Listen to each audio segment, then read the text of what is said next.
Hi, I'm Kevin Offitzer. I am the touring drummer for Stick Figure, originally from San Pedro, California, currently residing in Sarasota, Florida. I've been playing with Stick since 2012. It's been a hell of a ride so far. I feel like we're just getting started. Gotta give all the props to my dad. I grew up in a very musical household. He's a bass player, primarily guitar player, plays piano. So I just grew up around a bunch of music all the time. There was not a day that went by that I didn't hear the Beatles being blasted. But yeah, my dad, 100%. I started taking piano lessons when I was like 4 or 5 years old.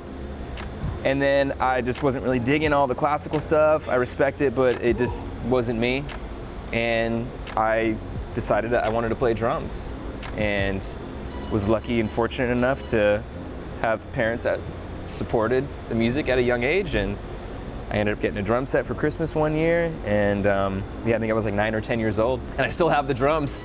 I play them all the time when I gig with Jay. So it's pretty cool, man.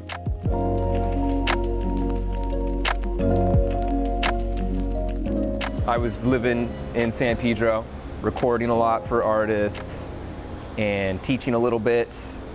And yeah, just playing locally. I was like in San Pedro, Hermosa Beach, Redondo Beach, Manhattan Beach. I was playing drums for Micah Brown. And that was like the first time I ever went on tour was with Micah Brown.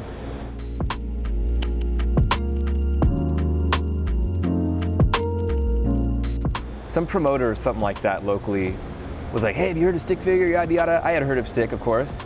And they mentioned that he was moving out to the West Coast, because obviously he's from Massachusetts.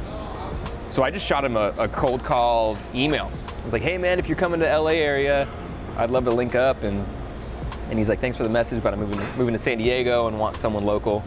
So I think I still have the email. I mean, that's from like 2007 or 8 or something like that. Yeah, it was just like a random email I sent, because I was always on the hunt for gigs. Like I played as much as I could. I still do.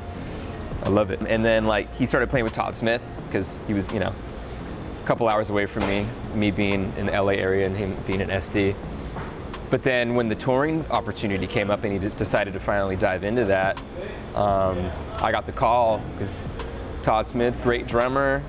He already had a family and he runs a business. So respectfully, he wasn't really able to tour full time like that. Scott hit me up and we kind of did like another audition kind of thing, make sure it worked out, and it all went good. I think that was up in like Lake Tahoe when he was living up there, North Lake. And then we did the first tour in the fall of 2012, when Burial Ground was still a fresh album. Yeah. Nice. That's kind of how I got involved with Stick. And yeah, I've been playing this kit right here since, this is a DW Collectors series, all maple. I've been playing it. I think we got this kit, I want to say in like 2017 or 2018. I believe this is a 8x10, 9x12, 14x14, 16x16. DW does great finish work, but Scott really wanted something custom for this kit. So we had Scott Walker, the guitar builder. This was the first time he ever worked on a drum kit, doing the artwork. So this matches Scott's guitars, this finish. Really came out cool. We were just going for it, and so we sent him the unfinished shells. And then Will's percussion over there is all matching, so it looks really cool up on stage. And I love it because it actually has protected the shells all these years. The snare, shout out to my student John Dunham. He's letting me borrow this for this tour. I freaking love this thing. It's a 6.5x14 DW, I believe it's nickel over brass. I can't wait to use it all summer. 14-inch timbali. This is a more recent addition. These are concert toms that DW makes, and we also got them finished by Scott Walker. It's a 6 and an 8. Cymbals, I'm proudly endorsed by Zildjian.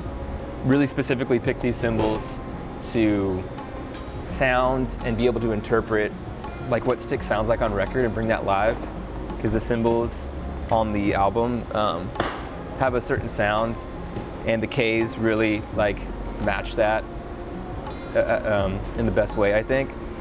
So I kind of made a big upgrade last year.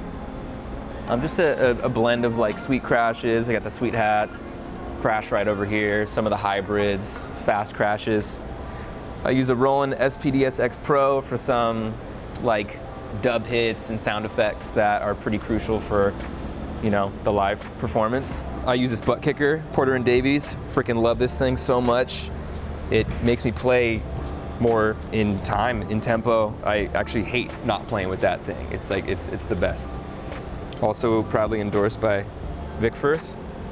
I actually made an update. I have some fresh sticks this year. I use 55As. I've been with Vic. This is the first company that endorsed me, so I've been playing these. I've been playing them all my life, but it's cool to like, you know, be one of their artists. Best drumstick out there, in my opinion. When we first started touring, I actually used the Tama drum set that was my first kit growing up. So that was cool. That was way different, man. It was same size kick, like a 22-inch kick, but I just had one rack tom, one floor tom, and way less cymbals, maybe like 2 or 3 cymbals, like crash, a ride, and like a China or something like that. And then we went through a couple other drum sets, and then when it came time like to get a new kit, really with the goal of like being able to do this awesome finish on it. This is what I always envisioned playing with stick. I just love having the 4 toms like that. Just a lot of like parts where we have like syncopated hits that we all do together. It's nice thud, really thunderous to have the 14 and the 16. And you really just can't go wrong with DW. They know what they're doing at Drum Workshop. So yeah, I love this setup. The only extra thing, I did have some Remo Rototoms up here previously, but those have a specific sound and they weren't really like meant for what I needed in this part of my kit. Because some of the intros and outros we do, I need like a higher pitched tom tone, and then Mike, our front of house, will like just make them super reverby and all like, you know, really washy. So those are the newest addition to the kit, and I love those things. I use them all the time for like little in-between stuff when I'm doing kind of like drum and bass grooves. And one day I might even add another tom. I don't know how the hell I'd fit it in there, but I wouldn't mind having go like full Neil part. Yeah, dude. I don't know if I'd go full Neil. I mean, nobody can go full Neil. No one can go full There's only one Neil. person that could have did that. No, only one. But yeah, like I'd have to shift this over and get one in, or maybe I'd even lose a floor tom and just have 3 racks in one floor. That'd be kind of cool. I think Leslie from J-Boog, that's kind of his setup. And I think Gary from The Movement, kind of similar, so maybe I'll just copy them. I don't know, we'll see. Shout out to both those guys, for sure. Love those fellas.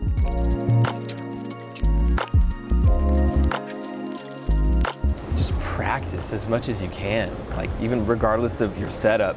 Practice the basics and get those solid. You know, you can practice as many licks as you want that you see on social media, but that doesn't make you a good drummer for a band, you know? And yeah, on that note, like find some musicians to play with, because nothing will make you better than actually playing live with another human being. You know, that's the real life experience. Nothing tops that. In regards to like the setup, with my students, I talk a lot about posture and how you should set up your kit. I've learned quite a bit about that recently from a fella named Dave Elich. Shout out to Dave Elich, he's the freaking man. He's like, in my opinion, the first and foremost on like body dynamics when it comes to playing. Like I've taken lessons with him, and we don't talk about licks and drum beats. We talk about where are your toms set up, how high are you sitting, where are your cymbals. I had like an awakening with him. He was like, dude, you've had your drum set set up like horribly for your shoulders and your back. So before last summer tour, I like shifted everything over and up and moved where I had certain cymbals, because it's really important. Like, especially like as I'm getting older, I want to be able to play and be comfortable, you know, as long as possible, and not have any like injuries. So how I have my kit set up right now is definitely helping me avoid that. And I don't think it's ever too early to do that. So when I work with my students, let's get your kit set up in a way where your drum set's not playing you. You know, you're playing your kit. It's not playing you. Because most teachers don't really talk about that.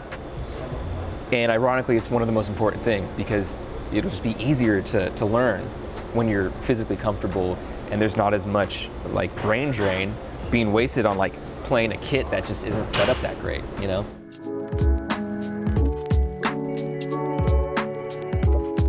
Good old backstage music lessons. Yeah, I have a couple today. I have a couple lessons. I've been teaching drum lessons backstage on the road pretty much since we started touring. I don't think I did the first tour, but every tour after that, I just thought it would be a fun thing to do.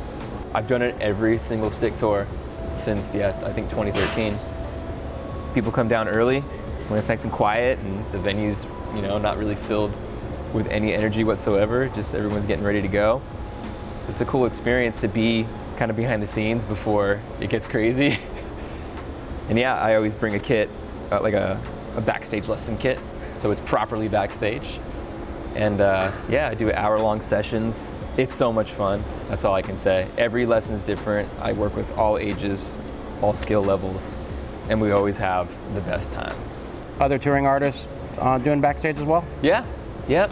Zeb, drummer of Tribal Seeds, is pretty active. People just reach out. I just have people reach out like, hey, so-and-so teaching on this tour. And then I always do my best to line it up. Yeah, people are definitely still doing it. It's really cool. I love it. It's such a fun little community. It really is. Tell us about a success story from one of your lessons. Did you have somebody that was doing something? I remember you commented like, I taught that guy, or... Yeah, I know what you're talking about. Tell me about that. The kiddo that jumped up with Pepper, yeah? Drew Dog, as he's known by the homies. So I've been working with Drew for probably a couple years now. Awesome dude. He's really becoming a pretty damn good drummer. And him and his family love reggae rock.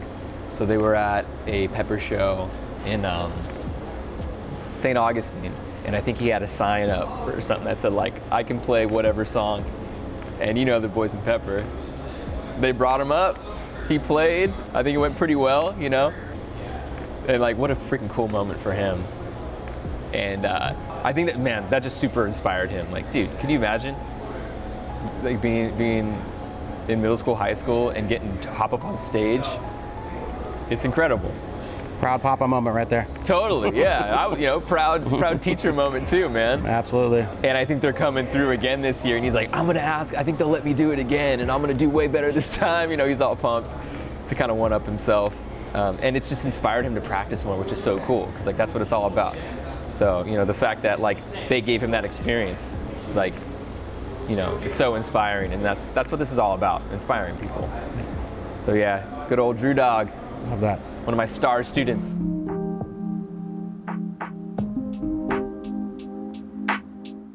Our mutual friend Brandon Prescrilli, shout out Brandon.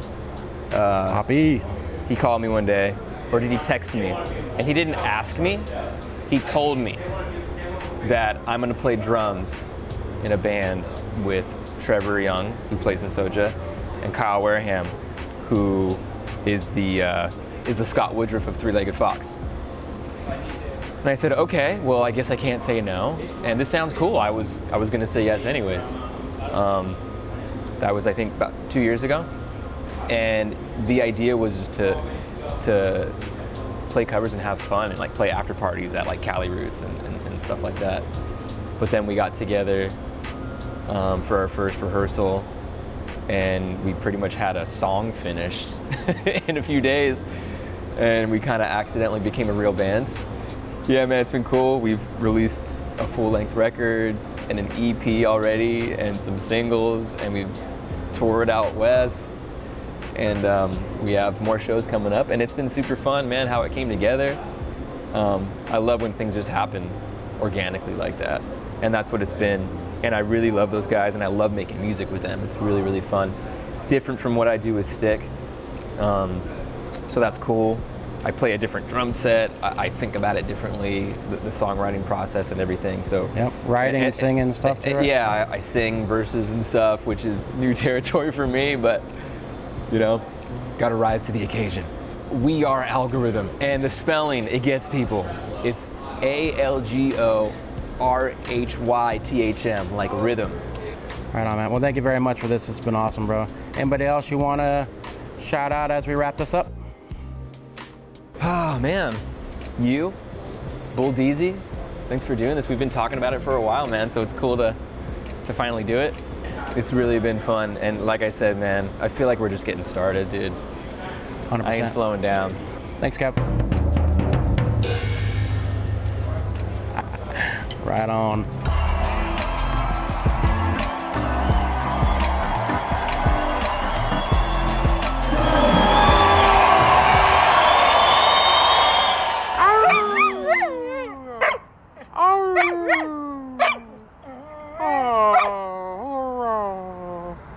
Who's a good girl? Who's a good girl? Yeah. I'll see you later. I love you. I love you.